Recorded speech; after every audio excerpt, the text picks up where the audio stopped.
దేవుణ్ణి అనేక మంది అనేక కోరికలు కోరుకుంటారు కదా, అవన్నీ దేవుడు తీరుస్తాడంటారా అని ఒక శిష్యుడి ప్రశ్న. అందరూ కోరుకునేవి తీరుస్తాడో లేదో తెలియదు కానీ నాయన, ఒక కథ చెప్తాను విను అని అన్నాడు గురువుగారు.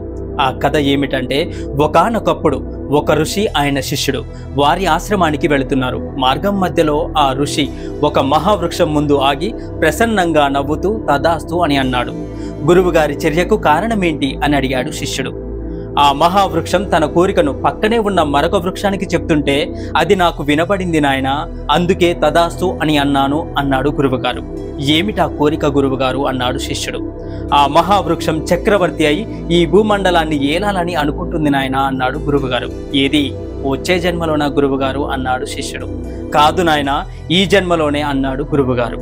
అది విని శిష్యుడు పగలబడి నవ్వాడు. గురువుగారు, ఇది మరీ గొంతెమ్మ కోరిక కదూ, ఆ మహావృక్షానికి అంత అత్యాశ తగునా?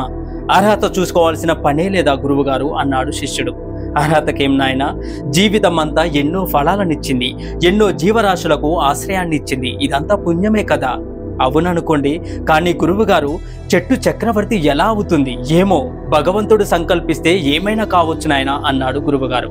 ఆ రాత్రికి రాత్రే పెద్ద గాలివాన వచ్చింది. ఆ మహావృక్షం నేల కూలిపోయింది. శిష్యుడు నవ్వుకున్నాడు. అంతటితో ఈ విషయాన్ని మర్చిపోయాడు. సరిగ్గా సంవత్సరం తర్వాత శిష్యుడు పరుగున వస్తూ, గురువుగారు, ఈ వింత విన్నారా? శ్రీరామచంద్రుల వారి పాదుకలకి పట్టాభిషేకం చేశారు వారి సోదరులైన భరతుల వారు. ఇక నుండి 14 ఏళ్లు శ్రీరామచంద్రుడి పాదుకలు సామ్రాజ్యాన్ని పరిపాలిస్తాయట.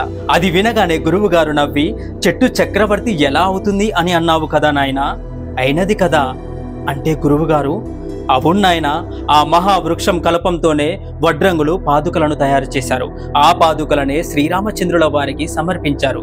ఎన్ని జన్మలు ఎంత తపస్సు చేసిందో, ఎన్ని పుణ్యాలు చేసిందో ఆ మహావృక్షం పాదరక్షకులుగా మారి శ్రీరామచంద్రుల వారి పాదాల వద్దకు చేరింది.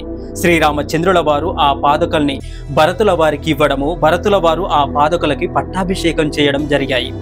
ఈ విధంగా చక్రవర్తి కావాలన్న ఆ మహావృక్షం యొక్క కోరిక నెరవేరింది శిష్య అని చెప్పిన గురువుగారికి సాష్టాంగ ప్రణామం చేశాడు శిష్యుడు.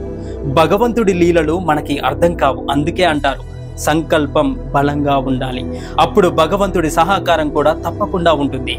జై శ్రీరామ్. మీకు ఈ వీడియో నచ్చితే జై శ్రీరామ్ అని కమెంట్ చేయండి. Please do subscribe.